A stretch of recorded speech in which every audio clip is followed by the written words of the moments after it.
Deuteronômio capítulo 15. Aí vocês guardem esse versículo que eu vou explicar ele no final.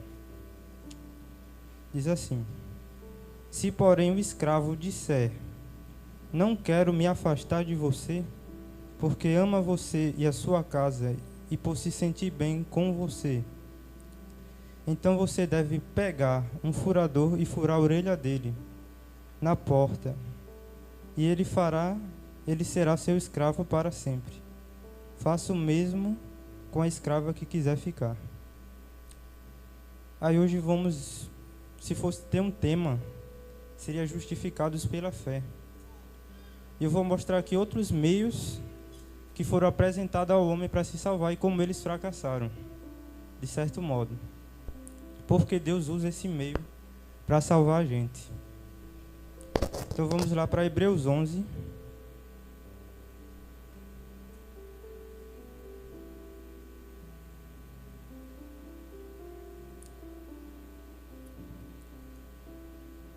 Hebreus 11, versículo 1.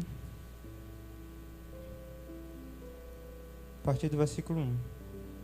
Diz assim: Ora, a fé é a certeza de coisas que se esperam, a convicção de fatos que não se veem. Pois pela fé os antigos obtiveram bom testemunho. Os antigos aqui seriam os heróis da fé. Então ele vai citando nesse capítulo todo, desde Abel, Abraão, Noé e vários outros. Aí vamos para agora voltar um pouquinho, Hebreus 10, versículo 38, que diz assim: Mas o meu justo viverá pela fé, e se retroceder dele, a minha alma não se agradará. Então a gente vai falar um pouco como é que se deu isso, como é que os apóstolos chegaram nessa conclusão. Então como é que será que Adão vivia? Adão tinha plena confiança no Senhor. A gente pode traduzir isso como um certo determinado de fé. Porque fé no Antigo Testamento significa fidelidade. Então o que Deus falava para Adão, para ele era verdade.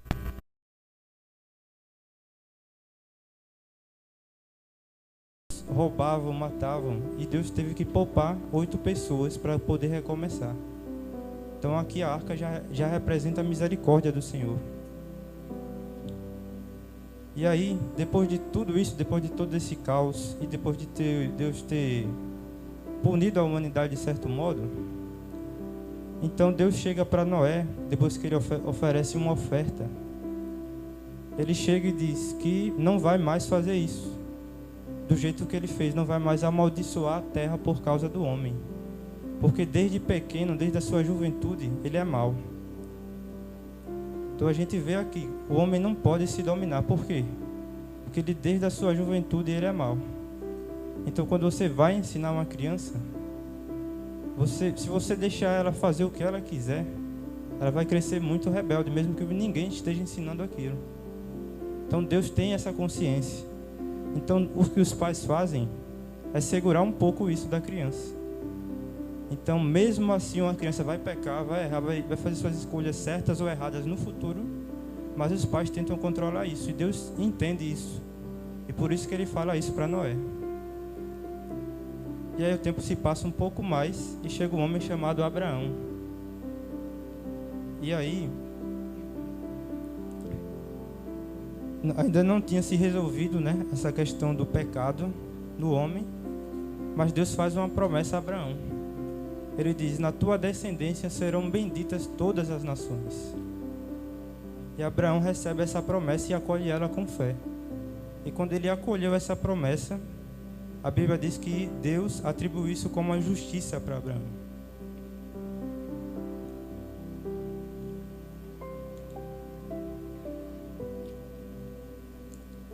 Então, ele fez essa promessa, né? Mas o homem continua mau. E aí, Deus tem uma descendência de Abraão, que é de Isaac. Aí vem Jacó, vem as 12 tribos. E aí vem Israel, os judeus. Os judeus são escravizados pelo faraó. E aí Deus envia um libertador, que é Moisés. E Deus liberta o povo. Só que Deus começa a entregar uma lei para o povo. O povo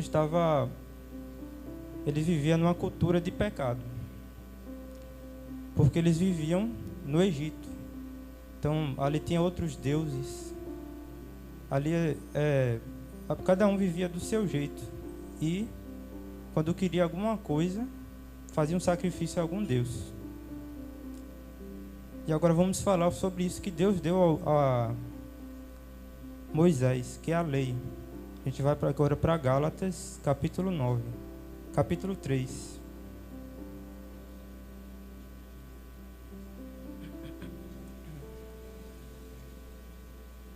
Capítulo 3, versículo 9.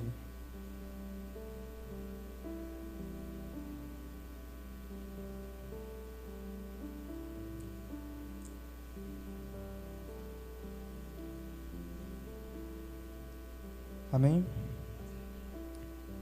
Aí diz assim, vamos voltar um pouquinho mais em Abraão, né? De modo que os que têm fé são abençoados com o crente Abraão. Então isso é meio estranho, né? Porque Deus deu uma descendência a Abraão segundo a carne, que foi os judeus. Eles foram visitados por Deus, Deus liberta eles do cativeiro e dá uma lei. E aí de repente no Novo Testamento Paulo está dizendo que não é esse povo que recebeu a lei que são abençoados com Abraão. São aqueles que são da fé. Aí por que Deus diz isso? Aí vamos no versículo 17. De Gálatas 3 ainda. E digo isto, uma aliança já anteriormente confirmada por Deus não pode ser revogada pela lei, que veio 430 anos depois, a ponto de anular a promessa. Então Deus fez uma promessa a Abraão, vai ter um descendente seu que vai abençoar todas as nações. E os judeus achavam que eram eles, mas ele está falando de Cristo, de Jesus. Aí vamos aqui para o versículo 19. Logo, para que a lei? Ela foi acrescentada por causa das transgressões, até que viesse o descendente a quem se fez a promessa, e foi promulgada por meio de anjos pela mão de um mediador. Então, Deus entrega essa lei por meio de anjos para o povo de Israel. Aí vamos ver por que ele entregou essa lei. Versículo 21. Seria então a lei contrária às promessas de Deus? De modo nenhum, porque se fosse promulgada uma lei que pudesse dar vida, então a justiça seria de fato procedente de lei. Aí no versículo 22 ele diz por que ele entregou essa lei.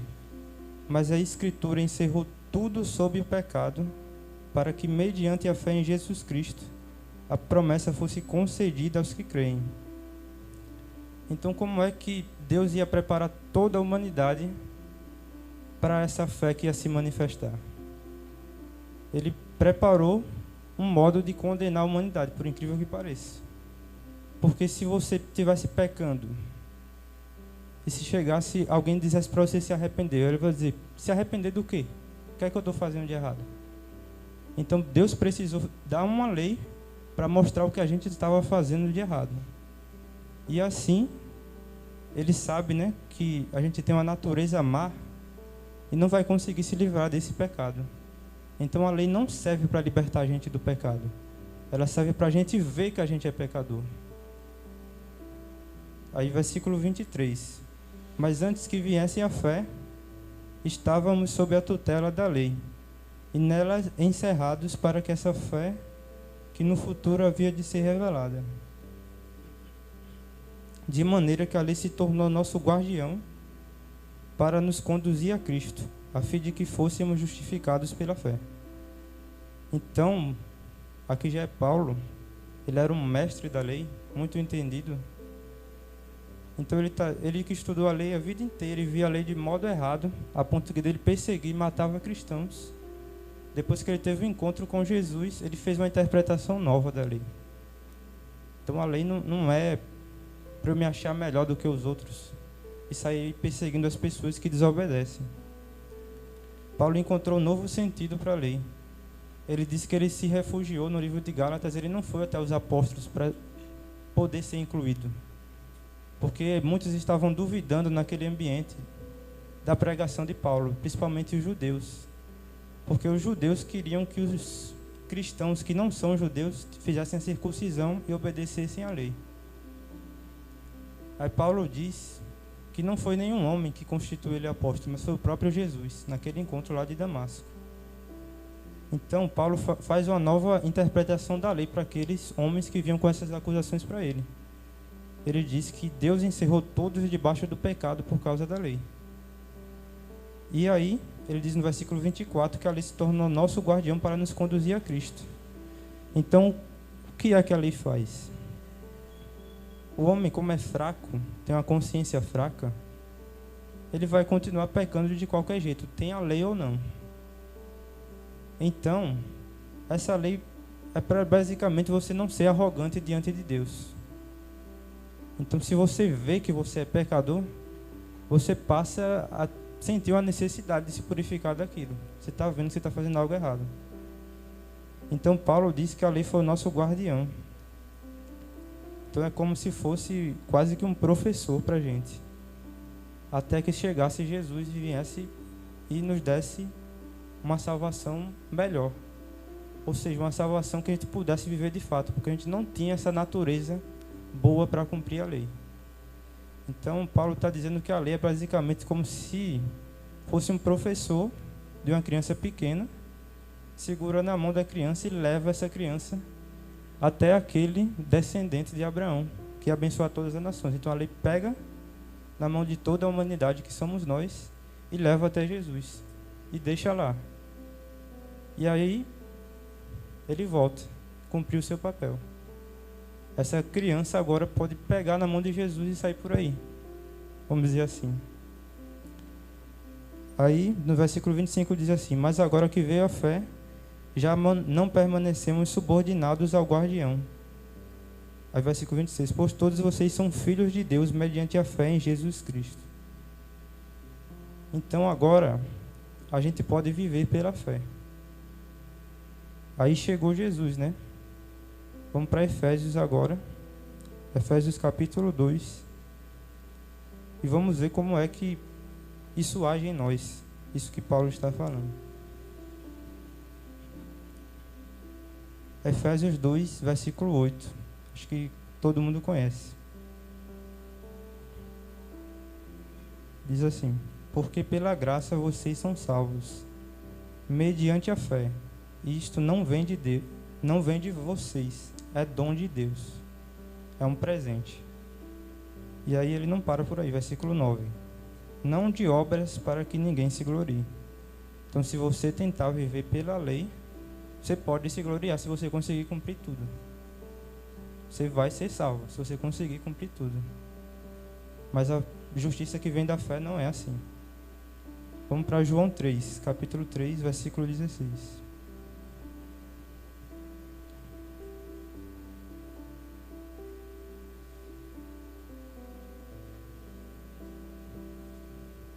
E aqui Jesus está falando com alguém que conhece muito da lei, que é Nicodemos.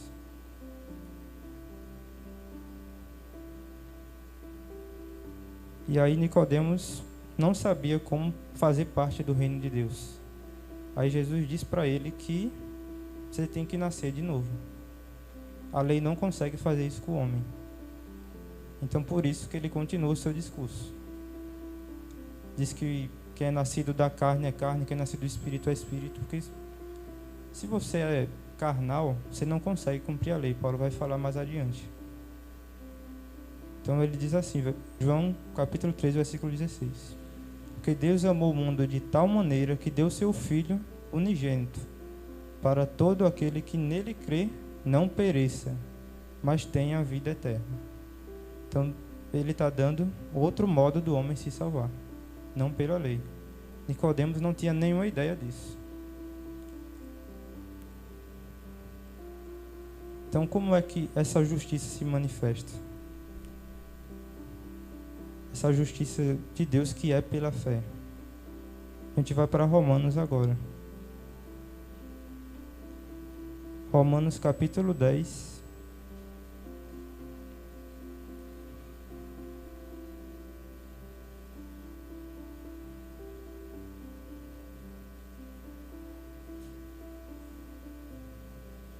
Versículo 4, que diz assim: porque o fim da lei é Cristo para a justiça de todo aquele que crê. Fim aqui é a finalidade. Chegou até Cristo, cumpriu o seu propósito. Como eu disse, pegou na mão, levou para Jesus, agora você é dele. Aí ele vai descrever ainda como é essa justiça. Fim da lei é Cristo para a justiça de todo aquele que crê. Aí versículo 5. Ora, Moisés descreve assim a justiça que procede da lei. Aquele que observar os seus preceitos, por eles viverá. Como é que você vive pela lei? Observando tudo. São 613 mandamentos. Quem quiser fazer tudo, né? Fique à vontade. Aí, versículo 6. Mas a justiça que procede da fé afirma o seguinte: não pergunte em seu coração quem subirá ao céu, isto é, para trazer Cristo lá do alto, ou quem descerá ao abismo, isto é, para levantar Cristo dentre os mortos. O que é que ele está dizendo aqui? A justiça que procede da fé é assim: não pergunte em seu coração quem subirá ao céu, isto é, para trazer Cristo lá do alto. Então ele está falando do quê? Da força do braço da pessoa. Quem subirá ao céu? Quem é que pode subir ao céu e trazer Jesus de lá? Versículo 7. Ou quem descerá ao abismo, isto é, para levantar Cristo dentre os mortos. Quem é que pode levantar Jesus dentre os mortos para dar salvação a alguém? Então, aqui está falando basicamente um esforço que você pode dar para salvar outra pessoa. Se você puder subir aos céus e trazer Cristo de lá, ou depois de Cristo morrer, se entregar na cruz, se você puder ressuscitá-lo, você pode se salvar você mesmo.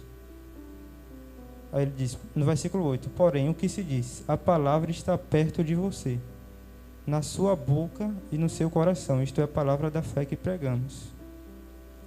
Aí ele vai falar como é que ele vai salvar a humanidade pela fé. Versículo 9. Se com a boca você confessar Jesus como Senhor, e em seu coração crer que Deus o ressuscitou dentre os mortos, você será salvo. Porque com o coração se crê para a justiça, e com a boca se confessa para a salvação.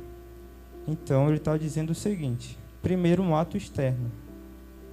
Jesus bem que falava isso, né? Ele diz: esse povo me honra com os lábios, mas o seu coração está longe de mim. Então não adianta só confessar Jesus. Ele está dizendo, você tem que confessar e tem que crer que Deus ressuscitou dentre os mortos. Você tem que crer no seu coração. Então Jesus está falando de um ato externo, você confessar, e um ato interno, você crer no seu coração. Então a justiça que vem da fé se manifesta assim. Aí vamos ver se Deus entregou assim uma justiça que vem da fé, bem diferente do que os judeus estavam esperando. Esperavam um Messias que viesse, metesse a porrada lá nos romanos, e aí esse Messias ia governar com eles, e eles iam dar a lei para o povo se salvar. Era isso que eles estavam esperando. E aí Deus chega com um negócio totalmente diferente. Aí vamos ver por que Deus não está usando a lei para salvar a humanidade. Aqui já é Paulo em Romanos 7, versículo 12, que diz assim: a lei é santa e o mandamento é santo, justo e bom. Então por que ele está dando outra alternativa para a salvação da humanidade? Aí vamos para o versículo 22. Paulo diz assim: porque segundo o homem interior tem um prazer na lei de Deus. Então ele tem prazer na lei de Deus, mas no versículo 23 ele prossegue dizendo que ele não consegue cumprir, porque tem uma lei guerreando com a lei da mente dele, que o faz o prisioneiro do pecado. Então, se Paulo tentasse se justificar pela lei, ele seria condenado, porque a natureza dele não permite viver pela lei. Ela guerreia contra a vontade de Deus. É por isso que Jesus diz, Paulo diz no livro de Romanos, que os que são da carne, eles não podem agradar a Deus. Então a lei não consegue dar essa nova natureza para o homem. Porque a lei, ela opera a ira de Deus. Porque ela atesta o pecado da humanidade. E o homem não pode ser salvo por ela. Ele só pode ser salvo por meio da graça de Deus, que é Deus dando misericórdia ao homem. Aí vamos para Romanos 8 agora.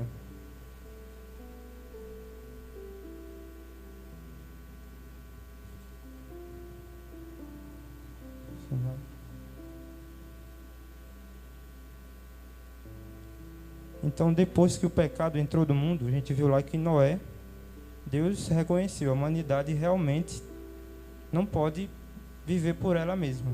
Desde criança, desde pequeno, eles se inclinam para o mal. Quando Adão pecou, ele não trouxe só o pecado. Em 1 Coríntios 15, 56, diz que a força do pecado, a força da morte é o pecado. Deixa eu só consultar aqui para não estar falando errado. 1 Coríntios 15.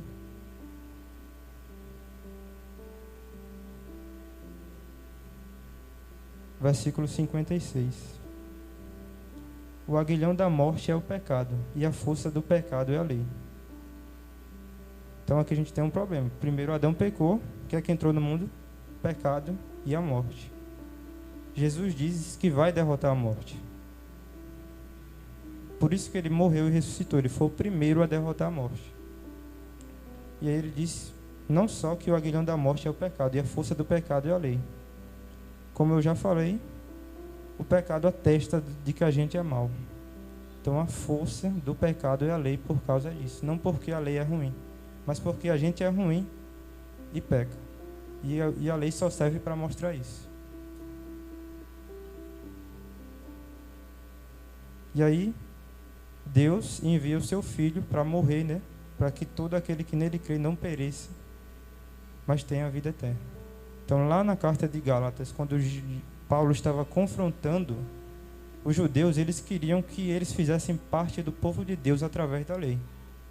E Paulo falou, não, a lei só é para levar a Cristo. E através de Cristo que a gente é feito filho de Deus. Não tem outra forma. Aí vamos para Romanos 8. Romanos 8, versículo 19. Diz assim: a ardente expectativa da criação aguarda a revelação dos filhos de Deus, que são esses que são alcançados. Versículo 20. Então, versículo 19 diz isso. Por que ela aguarda isso? Está dizendo que espera da igreja alguma coisa.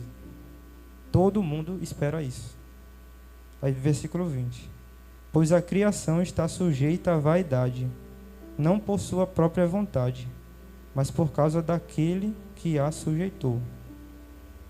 Versículo 21. Na esperança de que a própria criação será libertada do cativeiro da corrupção para a liberdade da glória dos filhos de Deus.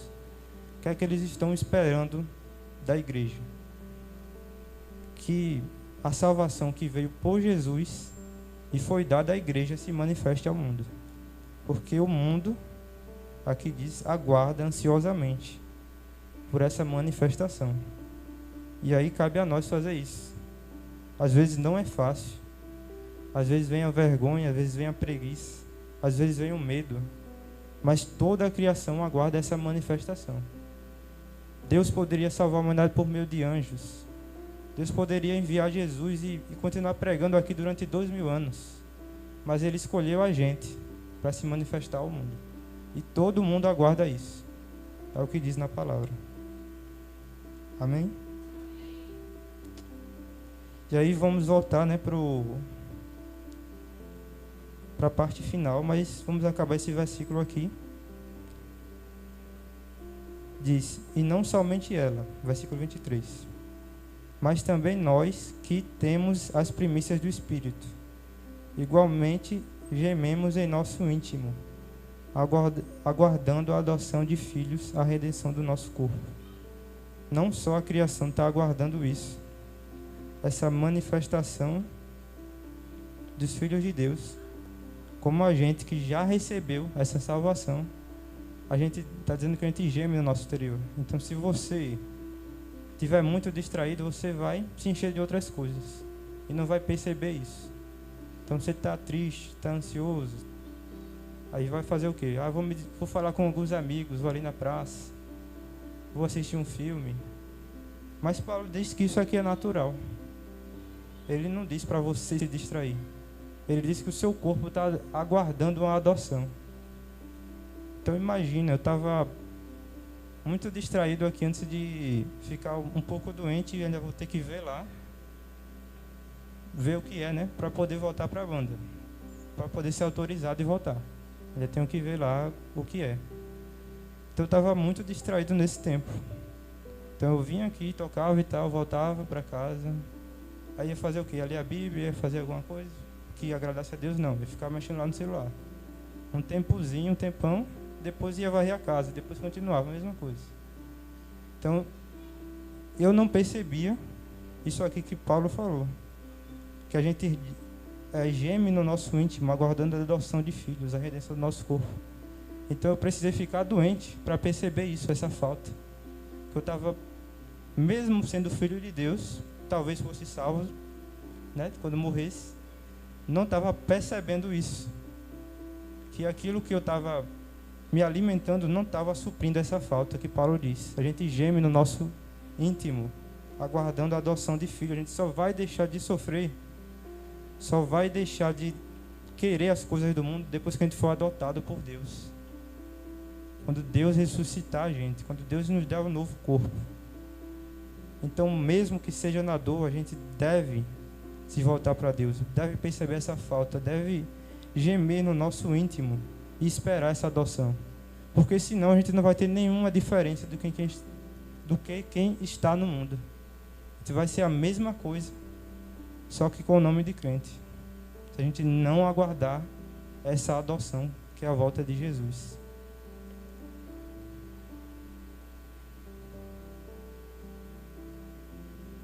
Então aqui, né, versículo 25, mas se esperamos o que não vemos, com paciência o aguardamos. Da mesma maneira, também o Espírito nos ajuda em nossa fraqueza, porque não sabemos orar como convém, mas o próprio Espírito intercede por nós com gemidos inexprimíveis. Então, assim que o Espírito Santo se manifesta em nós. Aí vamos lá para a parte final, né, que eu falei. Agora que a gente foi adotado por Deus, a gente faz parte da família de Jesus. A gente está esperando Jesus voltar e os mortos que morreram em Cristo ressuscitar e o nosso corpo ser transformado. E aí, a gente agora pertence ao novo dono. A gente vê aqui 1 Coríntios 3:16. Vou ler bem rápido aqui. Vocês não sabem que são santuário de Deus e que o Espírito de Deus habita em vocês? Então a gente pertence ao novo dono agora. E aí é como eu falei na passagem lá do começo. Vamos primeiro para Romanos 6:22. A gente já está em Cristo e agora o que acontece? A nossa natureza mudou.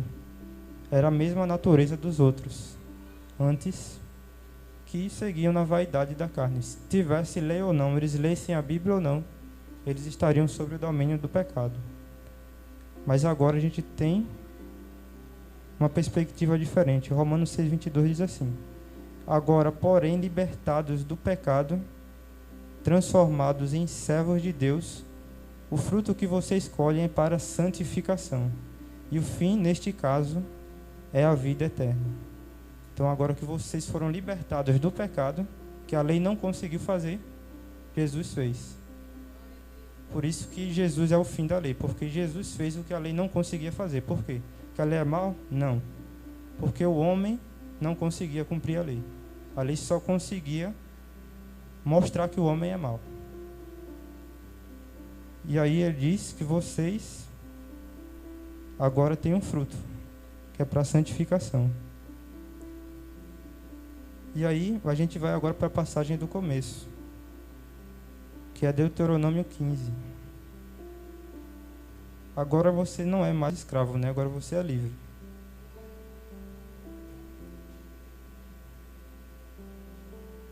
Mas aí, Deuteronômio capítulo 15, versículo 16, diz assim: Se, porém, o escravo disser: Não quero me afastar de você, porque ama você e a sua casa, e por se sentir bem com você, então você deve pegar um furador e furar a orelha dele na porta, e ele será seu escravo para sempre.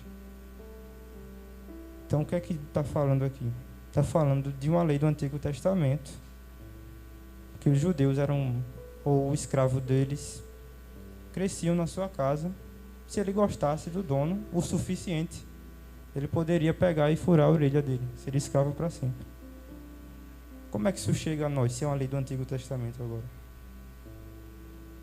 Paulo usa muito, e Jesus também usa, figuras da lei para apresentar alguma coisa para a gente, alguma lição. Então aqui, a gente aprende que você pode ser escravo de Deus, praticamente. Você gosta tanto desse novo dono, que a lei te levou, como eu disse naquele exemplo, pega na sua mão e leva até Jesus. Você gostou tanto desse novo dono que você disse: cara, eu não quero mais voltar para o mundo, não. Não quero mais fazer o que eu fazia. Eu acho que eu vou ser desse dono para sempre. E aí você fura a orelha. É uma sombra, vamos dizer assim, porque Hebreus fala que a lei é uma sombra. Ela não é a realidade. É somente uma sombra para apontar para a gente uma realidade. E essa realidade aqui que essa lei está apresentando é que você pode ter um novo dono, não mais você mesmo, como Adão quis e como Eva quis, ser dono de si mesmos e decidirem por si mesmos o que era certo e errado.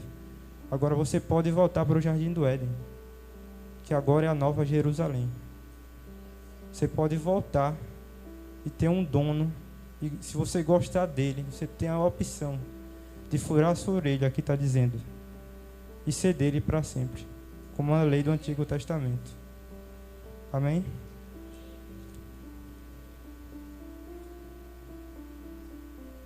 Então, eu escrevi aqui, né, a colinha agora.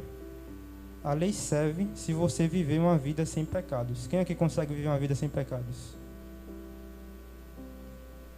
Então, ela é ineficaz em dar uma nova natureza ao homem. E era algo transitório. Era para apresentar Jesus. Então a lei, os profetas, a promessa feita a Abraão, a promessa feita a Eva, quando ela peca e diz que da tua descendência vai contender com a descendência da serpente. Tudo isso estava apontando era uma sombra, apontando para uma realidade que era Cristo. Então todo que está escrito está apontando para Ele. Então a Bíblia ela ensina como o mundo era lá no Éden, como o mundo é agora, caído no pecado, e como o mundo vai ser também, que é quando Jesus voltar, derrotar a morte e o pecado, e a gente estiver com Cristo para sempre. Então, quando a gente já estiver lá, a Bíblia vai ter cumprido o seu papel. Então, a palavra de Deus permanece para sempre, mas a Bíblia, como a gente conhece, a gente não vai precisar mais. Porque a Bíblia é só estar mostrando quem é o remédio. E quando a gente estiver curado, a gente não vai precisar mais dela. A gente já vai viver com Deus. Amém? Vamos levantar e orar.